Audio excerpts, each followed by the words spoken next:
दिल्ली में पिछले 6 दिनों से चला आ रहा सियासी सस्पेंस करीब करीब खत्म होने में बस कुछ ही देर बची है। विश्वास मत पर बहस अभी चल रही है। बहुमत के लिए वोटिंग और पूरे प्रस्ताव पर मुख्यमंत्री केजरीवाल का जवाब आना बाकी है। हालांकि कांग्रेस ने दिल्ली विधानसभा में विश्वास मत के दौरान ऐलान कर दिया है कि वो केजरीवाल सरकार को समर्थन देगी। इसके साथ ही सरकार के अल्पमत में आने का खतरा भी लगता है टल गया है। इससे पहले दिल्ली विधानसभा में केजरीवाल की सरकार का बहुमत साबित करने के दौरान फुल सियासी ड्रामा हुआ है। मंत्री मनीष सिसोदिया ने प्रस्ताव पेश किया। बीजेपी ने विपक्ष की जबरदस्त भूमिका अदा करते हुए कांग्रेस और आप की मंशा को लेकर सवाल खड़े कर दिए। आप भी देखिए कैसे। मुझे उम्मीद है कि यहां बैठे हुए माननीय सदस्यगण अपनी पार्टी, अपनी विचारधारा, तमाम चीजों से ऊपर उठकर दिल्ली की जनता के मुद्दों पर अपना फैसला सुनाएंगे। अध्यक्ष महोदय, मैं आपकी अनुमति से प्रस्ताव प्रस्तुत करता हूं और सदन से अनुरोध करता हूं कि इस प्रस्ताव को पास किया जाए और हमें दिल्ली की जनता की सेवा करने का मौका दिया जाए। जो कुछ इन्होंने देश के साथ अन्याय किया है, देश के साथ धोखा किया है, जनता के साथ विश्वासघात किया है, धन्यवाद, पहले उसका जवाब दें। वरना हमने तय किया है कि हम ऐसी सरकार को समर्थन नहीं कर सकते। केजरीवाल जी, आपको भी मैं कहना चाहता हूँ, आप भी जो है बार बार बयान दे देते हैं कि मेरी सरकार 40 दिन की है और उसकी है और इसकी है। मैं आपको आज ऑन रिकॉर्ड वायदा कर रहा हूँ कि जब तक आप दिल्ली के लोगों के हित में फैसला करते रहेंगे, तब तक आपकी सरकार को खतरा नहीं है और जरूरत पड़ेगी तो पूरे 5 साल भी जो है हम आपको देंगे, ताकि आप एक अच्छी सरकार दिल्ली के लोगों को दे सके, एक अच्छी डेवलपमेंट वाली सरकार दिल्ली के लोगों को दे सके। तो इन तीन नेताओं की बात को अगर माने तो ऐसा लगता है कि आम आदमी पार्टी की केजरीवाल सरकार आज विश्वास मत हासिल कर लेगी, लेकिन चलेगी कितना समय? बहुत सारे सवाल हैं इसके अलावा भी। इसी पर बातचीत करने के लिए हमारे साथ स्टूडियो में 2 वरिष्ठ पत्रकार और पॉलिटिकल कमेंटेटर हैं, आनंद प्रधान और विनोद अग्निहोत्री। आप दोनों का स्वागत है। साथ ही आम आदमी पार्टी से कपिल मिश्रा भी हमारे साथ जुड़ने वाले हैं, उनसे बातचीत करेंगे। लेकिन पहले आनंद जी, आपका क्विक कमेंट में ले रहा हूं। ये तीनों का जो आपने बयान सुना, जाहिर है मनीष सिसोदिया ने विश्वास मत रखा, प्रस्ताव रखा, साफ साफ बीजेपी ने कहा हम समर्थन नहीं करेंगे, लेकिन अरविंदर सिंह लवली ने विधानसभा में कहा कि कांग्रेस पूरा सपोर्ट करेगी। सरकार का बचना तय है। विश्वास मत ऐसा लगता है कि सरकार हासिल कर लेगी, बच जाएगी। देखिए, एक तो दिल्ली के अंदर की राजनीति है और दिल्ली के बहाने एक राष्ट्रीय राजनीति, इन दोनों के लिए इसमें मैसेज है। जो सबसे महत्वपूर्ण बात है इस पूरी चर्चा में जो उभर करके आ रही है, जो कांग्रेस की पोजीशन है और बीजेपी की, ये दोनों राष्ट्रीय पार्टियां हैं और राष्ट्रीय पार्टी होने के नाते एक तरह से कांग्रेस जो पोजीशन ले रही है, उस पोजीशन पर वो एक बीजेपी के खिलाफ अपने को एक सांप्रदायिकता के खिलाफ एक चैंपियन के रूप में भी दिखाना चाहती है कि देखिए बीजेपी को हमने दिल्ली में रोका है, अपने सपोर्ट से रोका है। और इसके जरिए वो थोड़ा ये भी कोशिश कर रही है कि जो आपकी धार है उसको थोड़ा सा कांग्रेस के खिलाफ कमजोर किया जाए। बीजेपी की कोशिश है कि वो अपने को अपोजिशन में दिखाए। तो दिल्ली की राजनीति के लिहाज से उनको ये बिल्कुल एक तरह से कहिए कि उनके लिए फेवरेबल सिचुएशन है कि वो अपने को एकमात्र अपोजिशन के रूप में प्रोजेक्ट करें। लेकिन नेशनली इसका क्या मैसेज जाएगा? क्योंकि आप एक जो नई अभी तुरंत बनी हुई सरकार है उसको काम करने का मौका नहीं देना चाहते, उस पर जिस तरह के अटैक कर रहे हैं, ये सवाल जरूर उठेंगे। क्योंकि दोनों का जो वोटर है, आम आदमी पार्टी का और बीजेपी का, उसमें बहुत कॉमनलिटी भी है। बिल्कुल ऐसा लगता है कि सरकार फिलहाल तो बच रही है, लेकिन लोकसभा चुनाव आते आते क्या होगा ये भी देखना पड़ेगा। ये पूरी की पूरी राजनीतिक रस्साकशी जो है आम आदमी पार्टी, कांग्रेस और बीजेपी के बीच, ये क्या रूप लेती है ये देखना होगा। लेकिन आपको बता दें, आज दिल्ली विधानसभा में विश्वास मत पर बहस के दौरान जेडीयू के विधायक शोएब इकबाल ने असंसदीय भाषा का इस्तेमाल किया, गुस्से में अपना कोट उतार कर फेंका और बीजेपी पर हमला करते करते भावनाओं में इतने बह गए कि खुद को सबसे बड़ा बदमाश बता दिया। बीजेपी के विधायकों से बहस करते हुए उन्होंने साफ कहा कि मुझसे बड़ा बदमाश कौन है, मैं आपसे निपट लूंगा। आप भी देखिए क्या कहा शोएब इकबाल। आपका लाइव चल रहा है सारा। तू समझता क्या आपने आपको बोलिए, आप बैठिए, क्या कर रहे हैं आप? ये क्या बात है? इसको कोई बात नहीं, आप बैठिए। आप सदन में आप देखिए, आपको पूरी दिल्ली देख रही है। किसी ने में यार आपको पूरी दिल्ली देख रही है। साहब, हमसे बड़ा बदमाश नहीं है। तू समझता क्या आपने आपको साहब बोलिए, आप बैठिए, क्या कर रहे हैं आप? ये क्या बात है? इसको कोई बात नहीं, आप बैठिए। आप सदन में आप देखिए, आपको पूरी दिल्ली देख रही है। किसी ने में यार आपको पूरी दिल्ली देख रही है। बदमाश नहीं है। साहब, हमसे बड़ा बदमाश नहीं है। तो सुना आपने, ये थे जेडीयू के विधायक शोएब इकबाल। बीजेपी पर हमला करते करते देखिए किस तरह की भाषा का इस्तेमाल कर गए, भावनाओं में बह गए और खुद को सबसे बड़ा बदमाश बता दिया। उससे पहले बीजेपी पर तमाम तरह के आरोप भी लगा रहे थे शोएब इकबाल। हालात यहां तक बिगड़ गए कि स्पीकर साहब को, प्रोटेम स्पीकर को, मार्शल्स को बुलाना पड़ा, लेकिन आखिरकार हालात काबू में आ गए किसी तरह से। विनोद अग्निहोत्री, आपने भी देखा ये ड्रामा जी, कैसे आप इसे देखते हैं? क्योंकि शोएब इकबाल कोई नए राजनीतिज्ञ नहीं है। शोएब इकबाल बड़े मजे हुए राजनीतिज्ञ हैं और शोएब इकबाल को मैं बहुत ढंग से जानता हूं। आज से नहीं, जब वो जनता दल के कार्यकर्ता हुआ करते थे और जब पहली बार चुनाव लड़े थे तब से मैं जानता हूं। लगता है एड्रेस किसी और को कर रहे हैं। वो एड्रेस सीरियस से अपनी कॉन्स्टिट्यूंसी को कर रहे हैं। वो बता रहे हैं कि मैं अकेला हूं लेकिन सदन में मैं बीजेपी को कुछ नहीं समझता। ये एक तरह से उन्होंने मैसेज दिया। और मतलब उन्होंने ये दिया कि मैं 33 बीजेपी के जो 32 विधायक हैं, 31+1, उन सब पे मैं अकेला भारी हूं। तो एक तरह से वो उन्होंने मैसेज दिया। एक अपने विधानसभा क्षेत्र के लोगों के लिए और दूसरा जिस पार्टी से वो बिलोंग करते हैं, दोनों की लाइन को लेकर चल रहे हैं। और दिलचस्प बात यह है कि शोएब इकबाल विधानसभा के उपाध्यक्ष भी रह चुके हैं।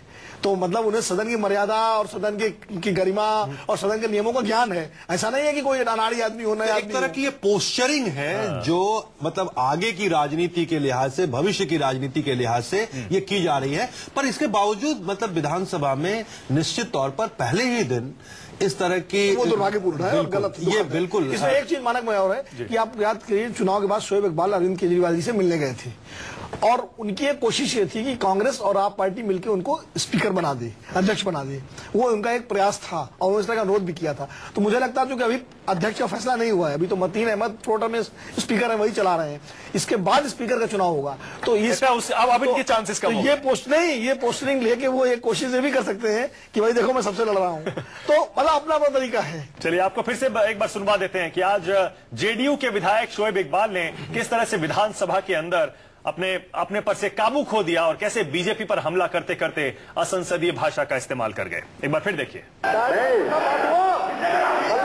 तू समझता क्या आपने आपको बोलिए, आप बैठे क्या कर रहे हैं आप? ये क्या बात है? इसको कोई बात नहीं, आप बैठे। आप सदन में आप देखे, आपको पूरी दिल्ली देख रही है। किसी ने यार आपको पूरी दिल्ली देख रही है। शोएब इकबाल साहब, हमसे बड़ा बदमाश नहीं है। शोएब इकबाल साहब, नहीं, आपकी बात ये बदमाशी की जगह नहीं है। बात हुआ, तू समझता क्या आपने आपको साहब बोलिए, आप बैठे क्या कर रहे हैं आप? ये क्या बात है? इसको कोई बात नहीं, आप बैठे। आप सदन में आप देखे, आपको पूरी दिल्ली देख रही है। किसी ने यार इस बीच सियासी ड्रामे के बाद अब अरविंद केजरीवाल विश्वास मत पर सारी बहस का जवाब दे रहे हैं। सीधे आपको ले चलते हैं दिल्ली विधानसभा, सुनिए। सबके लिए बगल में एक चीज जो आज चर्चा में उठी, भ्रष्टाचार। मैं इस सदन को पूरा विश्वास दिलाना चाहता हूं कि भ्रष्टाचार का कोई भी मामला हो, चाहे वो पिछले 15 साल में दिल्ली सरकार ने भ्रष्टाचार किया हो, चाहे वो एमसीडी में हुआ हो, चाहे हमारी सरकार के दौरान कोई भ्रष्टाचार करे, मैं सदन को ये विश्वास दिलाना चाहता हूं कि उनको बख्शा नहीं जाएगा और उनके खिलाफ सख्त से सख्त कार्रवाई की जाएगी।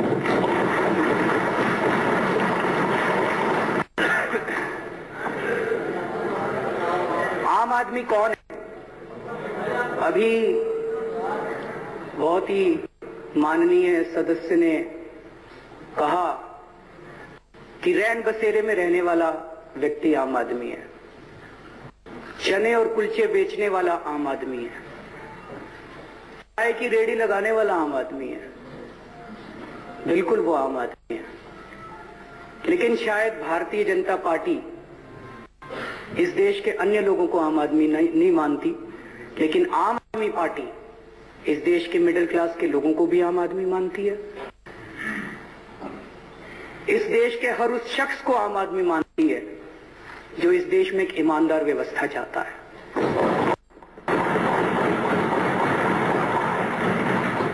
जो इस देश में आज एक बेईमान व्यवस्था चाहता है और बेईमानी से जीना चाहता है, वो खास आदमी है, चाहे उसके पास पैसे कम हो चाहे पैसे ज्यादा हो। लेकिन जो व्यक्ति आज इस देश के अंदर ईमानदार व्यवस्था चाहता है, चाहे वो ग्रेटर कैलाश में रहता हो चाहे झुग्गी में रहता हो, वो इस देश का आम आदमी है।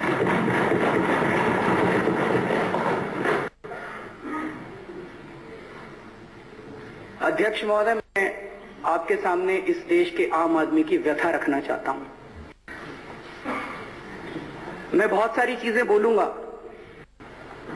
मेरी बातें किसी भी व्यक्ति विशेष के खिलाफ नहीं है और ना ही किसी पार्टी विशेष के खिलाफ है।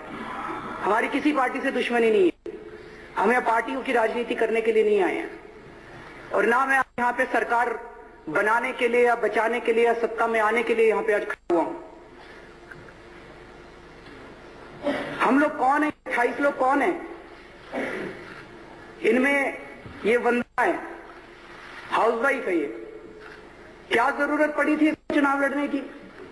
वो पीछे अखिलेश मणि त्रिपाठी खड़ा है, दिल्ली में सिविल सर्विसेज के एग्जाम देने के लिए आया था।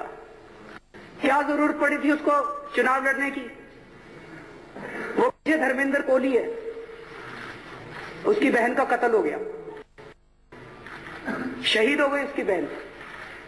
हम सब बाहर के लोग थे, आम आदमी थे, हम लोग बहुत छोटे लोग हैं, मामूली लोग हैं, हमारी कोई औकात नहीं है। हमने कभी जिंदगी में नहीं सोचा था हम चुनाव लड़ेंगे, हमने कभी जिंदगी में नहीं सोचा था पार्टी बनाएंगे, लेकिन आज इस सदन को सोचना पड़ेगा कि इस देश के आम आदमी को चुनाव लड़ने की जरूरत क्यों पड़ी। इस देश का आम आदमी क्या चाहता है? इस देश का आम आदमी चाहता है कि उसको 2 वक्त की रोटी मिल जाए। इस देश का आम आदमी चाहता है उसको तन ढकने के लिए कपड़ा मिल जाए। इस देश का आम आदमी चाहता है उसके सर पे छत हो और उसके घर में बिजली पानी हो। इस देश का आम आदमी चाहता है कि उसके बच्चों को शिक्षा मिल जाए। इस देश का आम आदमी चाहता है कि मेरे घर में कोई बीमार हो तो उसका इलाज हो जाए। इस देश का आम आदमी चाहता है कि उसके बच्चे सुरक्षित हो, उसका परिवार सुरक्षित रहे। सुरक्षा चाहता है इस देश का आम आदमी। और इस देश का आम आदमी चाहता है एक अच्छी न्याय व्यवस्था। बस यही चाहता है इस देश का आम आदमी। लेकिन आज 65 साल में उसको ये व्यवस्था नहीं मिली।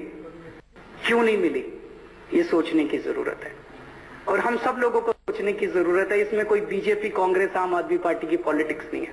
हम सब लोगों को ये सोचने की जरूरत है कि 65 साल में इस देश के आम आदमी को 6-7 चीजें क्यों नहीं मिल पाई। अभी 2 दिन पहले मैं पढ़ा था, दिल्ली के अंदर 2 लोग ठंड के अंदर छुटते हुए मर गए। अब इसमें राजनीति करने की जरूरत नहीं, लेकिन हम सब लोगों को मिलकर सोचना पड़ेगा। इस सदन को सोचना पड़ेगा, दिल्ली के लोगों को सोचना पड़ेगा। आजादी के बाद से आज तक पता नहीं अरबों खरबों कितने, करोड़ों अरबों खरबों कितने पैसे खर्च हो गए। अगर वो पैसे ठीक खर्च हो जाते तो शायद इस देश के व्यक्ति को ये सब तो मिल जाता जो छोटी छोटी उसकी ख्वाहिशें हैं। लेकिन वो सारे पैसे गए कहां, ये इस देश का आम आदमी जानना चाहता है। वो पैसे कहां गए सारे के सारे? वो सारे इस देश की राजनीति की भेंट चढ़ गए। इस देश की राजनीति भ्रष्ट हो चुकी है, हमें मानना पड़ेगा। इस देश की राजनीति खराब हो चुकी है। इस देश की राजनीति का अपराधीकरण हो चुका है। आज शिक्षा खराब है क्योंकि राजनीति खराब है। आज स्वास्थ्य खराब है क्योंकि राजनीति खराब है। आज बिजली, पानी, सड़कें खराब है क्योंकि राजनीति खराब है। हम सब लोगों को मिलके इस देश की राजनीति को सुधारना पड़ेगा। जब आम आदमी का जीना मुश्किल हो गया बहुत ज्यादा, तो 2 साल पहले इस देश के आम आदमी ने, आम औरतों ने, आम बच्चों ने, आम बूढ़े लोगों ने, सब लोगों ने सड़क के ऊपर उतर के, लाखों करोड़ों लोगों ने सड़क के ऊपर उतर के आंदोलन किया।